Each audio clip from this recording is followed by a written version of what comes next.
What is up, fam? I'm Dr. Dale, and you are listening to Permission to Be Great, the podcast where we do our best to help you walk in your greatness on a daily basis. All right, so I'm super excited about today's episode. Really important episode, something that I really want to dive in because honestly, I think it's something that needs to be tackled in order for people to actually get to that level of greatness that they are pursuing. However, before we dive in, let me remind you guys, please hit that subscribe button really fast. I want to grow the channel. I want to really get the podcast out there and really impacting people's lives. It's not just something that you just listen to and just let it go by you. Something that I want to walk with you guys for a while. I want you guys to pay attention, follow week by week, soak this information. I'm giving you guys free game. I'm giving you guys a whole lot of free game. And if you pay attention, you listen to it, this stuff that can actually take you to some crazy levels. All right. So let's dive into this week's episode. So we're talking about moving past fear. Moving past fear. Fear is something that is so crippling to people. Right? People have dreams, aspirations, hopes, desires, so many things that they want to accomplish in life, but they can't do it because they don't know how to move past that fear. You know what's crazy about it? Most of the time, they don't even realize it's that fear that's holding them back.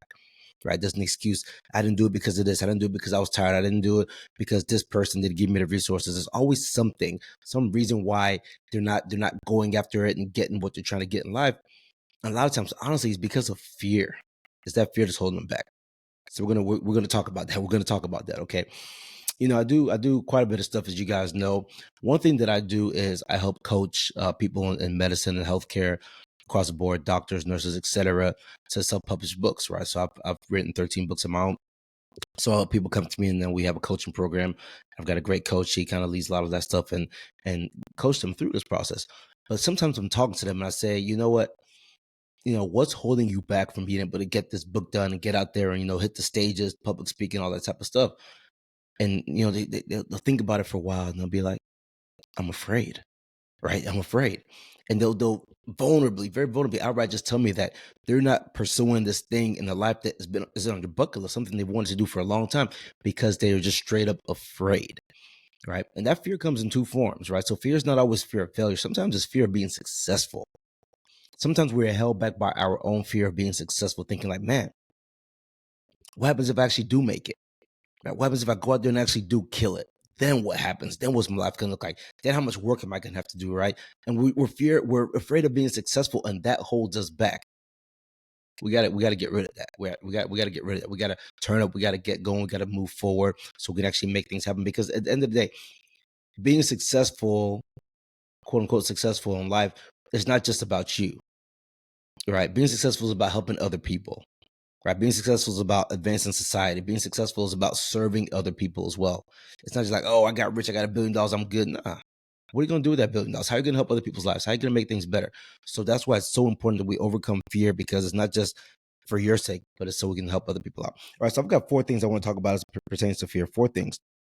Right, so the first thing is, like, why do people get afraid? Right, why do people get afraid? And really, there's kind of 2 buckets in here, kind of three buckets, but 2 ones that I want to talk about. Right, the first one you could say is kind of what I talked about, is the fear of being successful, the fear of actually making it, and what comes with that, and that actually falls underneath this other one, and it's uncertainty. Right, we get afraid because we are uncertain about things. I heard that there's a story, I think it's one of Aesop's fables. It talks about the lion and the frog. The lion's out in the wilderness, in the forest, right, in the jungle or whatever, and it hears this loud noise. Like, what is that? What is that noise? What is that noise? He keeps on hearing this loud noise, and it's echoing, reverberating across the whole forest, right? And the lion's like, oh man, and he's scared, and he's kind of hiding, and then walks around the corner, around the trees, and says, let me take a peek at it. And then he sees this tiny little frog come out. Tiny little frog come out. The lion was freaking out because I heard this loud thing, but it didn't even know what it was. It made an assumption that whatever that thing was a threat to it. And that's our life. Honestly, that's our life. A lot of times we make these assumptions because we're uncertain about things, and we get scared like, man, I don't know what that is. I don't know enough about that. And that feeling you get in your stomach, that little anxiety when you get nervous, that's what that is. Right? People get anxious because they're uncertain. Think about it. When have you ever known exactly what's coming and been scared about it? I talked to my kids about their grades and tests. My son was telling me that at school they give them study guides that have all the answers. It's not like the answers, but the study guide to review. And when you take the test, it's the exact same stuff that was on the study guide, right? So he goes into every test like, I ain't even worried about it, because they already told me what's going to be on. So there's no doubt, no certainty. And I said, hey, son, it's not always going to be like that, right? So on my journey through this thing, right, go through elementary, middle school, high school, college, and med school. Like, by the time you get to med school, wherever your highest level of education you're going to is, they're not going to give you the answers for the test anymore. And that's where that uncertainty comes, right? And that uncertainty makes you scared to take the test. It's all about uncertainty, right? Uncertainty is the first part, but the second part of why we get scared is confidence, lack of confidence, right? We lack confidence because we're uncertain in what's coming.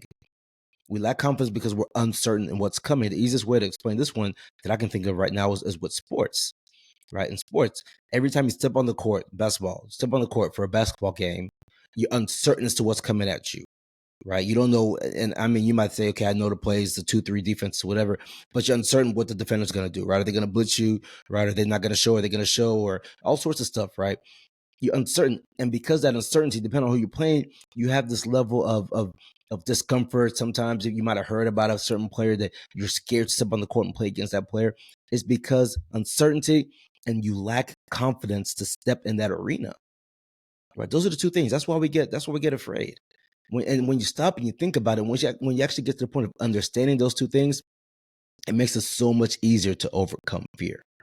It makes it so much easier when you say, okay, fear is about being uncertain and not being confident. I'm afraid because I'm uncertain and I'm not confident.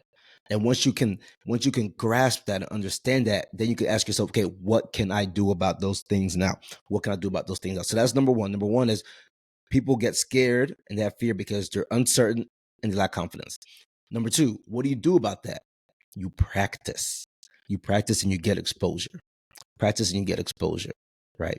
Easiest way to overcome fear is by practicing and getting exposure. Same exact thing. Go back to the school example, right? When I was in college, I did very well academically. And I did very well academically because I was so well prepared. I studied my butt off. So I practiced that, right? I remember, my wife and I, my now wife, she was my girlfriend back then when we were freshmen in college, we would sit down and we'd study. And she could tell you, I memorized the notes verbatim. We have big things in those. I memorized them verbatim. She could say, tell me about this. And I would just rip it off word for word, verbatim, literally. No joke, literally verbatim. Why? Because I went over it so much. I practiced it so much. I studied it so much. So when I sat down and took that biology, that chemistry, that organic chemistry, physics, whatever test I was taking, it was a joke. It was a joke to me, right? Because I had gone over it so many times. I had practiced it over and over and over and over that there was no fear walking into that test room. Same holds true for anything in life, right? For sports. If you practice that jump shot, to talk about Kobe Bryant, would practice the same shot like thousands of times over and over and over and over and over again. So he was ready for that big moment. When that big moment came, do you think he was scared? He wasn't scared. It's like, man, I've done this in practice so many times. It's nothing. And yeah, might he miss some? Yeah, he probably missed more than he made. But he wasn't scared going into it. Right? I'm a doctor. Whenever I'm taking care of my ICU patients, I take care of the sickest of the sick, right? As ICU. When I'm taking care of these patients, whenever I'm doing procedures, I'm not scared. I'm cautious. I'm very cautious. I pray for my patients. I do all that stuff. I pray for my own skill set, right? I pray for my team that's working with me on various things. So I'm cautious. I'm not going like, oh, I got this. I'm cautious, but I'm not scared. Why? Because I've practiced it so many times. So the way you get rid of fear is by practicing whatever it is you're scared of, right? That's how you're ultimately going to overcome this fear. And practice is the first part. Along with that is this idea of exposure, being exposed to it. Remember, I talked about uncertainty. We get scared because we're uncertain about things. So get more exposure to things. Is there something that you're afraid of, right? Get that exposure to it. Get that exposure to it, right? All right. So number one, we get scared because lack of confidence and uncertainty. Number two, the way you overcome that is by practicing. Number three, this is what I need you guys to get, right? This one is so critically important. I want you to use that fear as a driving force towards success in your life. Use that fear as a driving force towards success in your life. Here's the deal, right? People get scared, and what do? They run away the opposite direction. They run the opposite direction. And because of that, these roadblocks, then they never go on to achieve stuff, right? But what would happen if you said, okay, you know what? I'm scared of this thing. Instead of running away from it, I'm going to take it on. I'm going to go towards it. I'm going to attack it. I'm gonna take it on, head first. I'm gonna get exposure to it. I'm gonna practice so I'm ready for it. Don't just dive in there without being ready for it, right? But I'm gonna practice it. I'm gonna get that exposure to it. I'm going to be ready to go on and take this thing on head first. What if you did that? What if you tried that? How different would your life look? How different would your life look? I can tell you, I know from my own personal experiences. I'm a critical care doctor, right? Part of that I chose this field for a variety of reasons, but one of the reasons was um, when I was a second year resident, internal medicine resident, I did my ICU rotation. Our ICU rotation was was supposed to be challenging, right? It was Q3 call, which means you spend the night in the hospital, 30 hours every third night. I take care of sick patients. I was a Duke, right? So Duke's getting patients flown in. So you got sick patients at Duke, right? I was scared of that situation. I'm not gonna lie. I was scared of that situation. Like when I was a first year resident, I was like, man, boy, I don't know how I'm gonna deal with this Q3 call. And I was on Q3 call for 7 weeks straight, right? So every third night I'm sleeping in the hospital for 30 hours for 7 weeks straight. I was scared of that experience coming. But I said, you know what? I gotta go on there strong. I gotta take this on head first. So that's what I did. I went in there, I took it on head first. I dove in there and I loved it. I loved it. Right. And then I decided to do more stuff that dealt with pulmonary critical care while I was a resident, right? Because I've been scared of it. So I said, I'm going to dive into it fully, head first. And now that led to me going into pulmonary critical care fellowship, let me become a pulmonary critical care doctor. Because the thing that I was scared about, the thing that I could have easily ran away from, I remember one day walking in the hallways. My brother was a Duke with me, walking in the hallways, and we're talking about stuff. I think it was the hallways. I don't remember where we were, but we're talking about stuff. And my brother says, we're talking about what's the hardest specialty in medicine. And I was thinking like, man, ID is pretty tough, right? Because you got to know a whole lot of stuff to be an infectious disease doctor. So I was going through that in my head, and my brother says, it's critical care. It's pulmonary critical care. Um, and I was kind of like, but I saw that as a challenge, right? And because I knew that I had that fear for the field, I said, okay, I ain't no punk. I'm going for it. So that's kind of what got me in there, because I wanted to go at the challenges. I wanted to take it on. And that's oftentimes that's what you need to do to overcome it. Just prepare for it and then go at it. Because too many great things in this world, in our lives, have been left on the table. Miles Monroe says one of the richest places in the world is a graveyard, the cemetery. Why is that? Because so many people had amazing dreams and wonderful stuff that they could have accomplished, but it stayed right here in your heads and never got out your heads, and they died with it. They died with those dreams. They died with those ideas. They died with those things that could have been world changing. Why? In many cases, because they were afraid. That fear held them back. Don't let that happen in your life. Don't let that happen in your life, right? Go at it head first. Use it as a driving force, something you're afraid of. Say, okay, if I'm able to overcome this fear, that's going to make me a stronger person. Think about that. How much stronger of a person am I if I can overcome that fear, go at it and attack it? You become a stronger person. Right, but you gotta be wise about it. Don't just jump in doing crazy stuff. It depends on what it is, right? I'm not telling you to go jump off of a bridge into water or nothing crazy like that. Nothing that's gonna put your life at harm or put you in danger is not what I'm saying, right? So that's really important. And the fourth thing that I want to talk about is it's actually a verse, 1 John 4:18. Perfect love is part of the verse. Perfect love casteth out fear. Perfect love casteth out fear. Right. Perfect love casted out fear. So think about what this verse is saying. Think about what this verse is truly saying. If you're afraid of something, one way to get rid of that fear is by approaching it from a position of love. A position of love. I think, to me, the easiest example that I have in this for this is Jesus Christ died on the cross. Right. Remember, Jesus had something called hematohydrosis. Right. Hematohydrosis. He was sweating blood. He was literally sweating blood. It's not made up. It's a real condition, right? Sometimes when you're under extreme pressure, it's a very rare thing. I've never seen it in my practice. But when you're underneath extreme pressure, extreme fear, you can get this hematohydrosis, which is literally, instead of sweating like this, you're sweating blood out. And that's what the Bible says was going on to Jesus. What's happening with Jesus, right? And how crazy is that? People talk about, this is off topic, but people talk about the Bible is so amazing, and the stuff that says, like, I can tell you a lot of doctors right now. I don't want to call out my colleagues across the field, but I'll say a lot of people don't even know that hematohydrosis is a real thing, right? And here you got the Bible from 2,000 years ago talking about him at Joseph didn't use a word, but it described what's going on with Jesus, right? And today we know it's a real condition. It's a very rare thing, but we know it's a real condition. When you're underneath extreme pressures, extreme levels of anxiety, extreme levels of fear, you can literally sweat out blood. And that's what was happening with Jesus before he was going to the crucifixion, right? Before he was facing the cross. But what did Jesus do? Right? Jesus prayed to the Father, all sorts of things, says, nevertheless, not my will, but your will be done. And because Jesus loved us so much, he loved us so much, he was able to overcome that fear and be crucified for our sins. Have you ever sweat out blood? Have you ever done it? Probably not.